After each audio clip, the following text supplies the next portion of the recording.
Claire Sherwood, Newstalk ZB with us, our South Island News Director. Claire, good morning. Good morning. Good to see you. Tell me about the potential venue issues for the Special Olympics.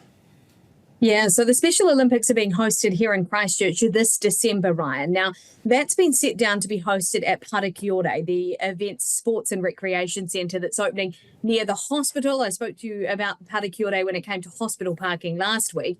This is the venue, Parakiore, that has been set back time and time again. It was meant to open initially, I think, in 2016. It's been set by delays, and also massive budget blowouts. It's now going to cost more than $500 million to form that centre. From the outside, you can certainly see that it's coming along in terms of progress, but there's continually conversations in the background about more delays and things that might be going on, behind closed doors. We're constantly trying to access information about Parakiore. As a newsroom, we often have to do that via the Official Information Act because the information doesn't necessarily come to us without that.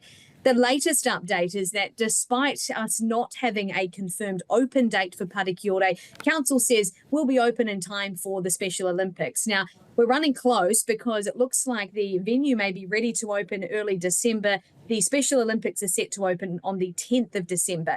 So as a result, under the Official Information Act, we've managed to confirm that actually Council does have some backup options secured. They're booked in and they're set aside in case Parakiore can't open in time. Those two venues specifically are Jolly Park in the city and also the Selwyn Sports and Recreation Centre out in Rolleston. The issue there is that those two venues are about 30 kilometres apart.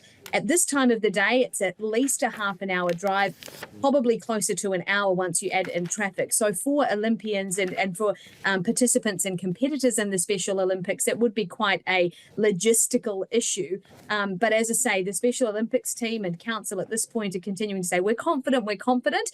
And so it's sort of one of those watch this space situations. Claire, what about Gore residents? They're told to boil water basically or get their own, and that's set to continue for a little while?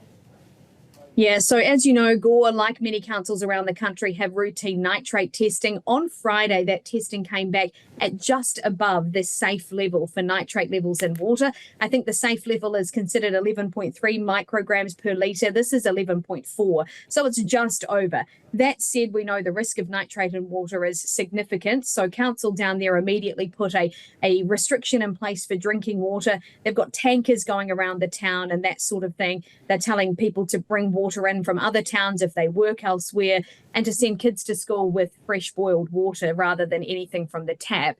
The testing over the weekend is looking positive. It's looking like the council flushing the pipes is working, but they need 3 clear tests before they're able to lift the restrictions. So at this point, we're waiting to see whether we will get to that point.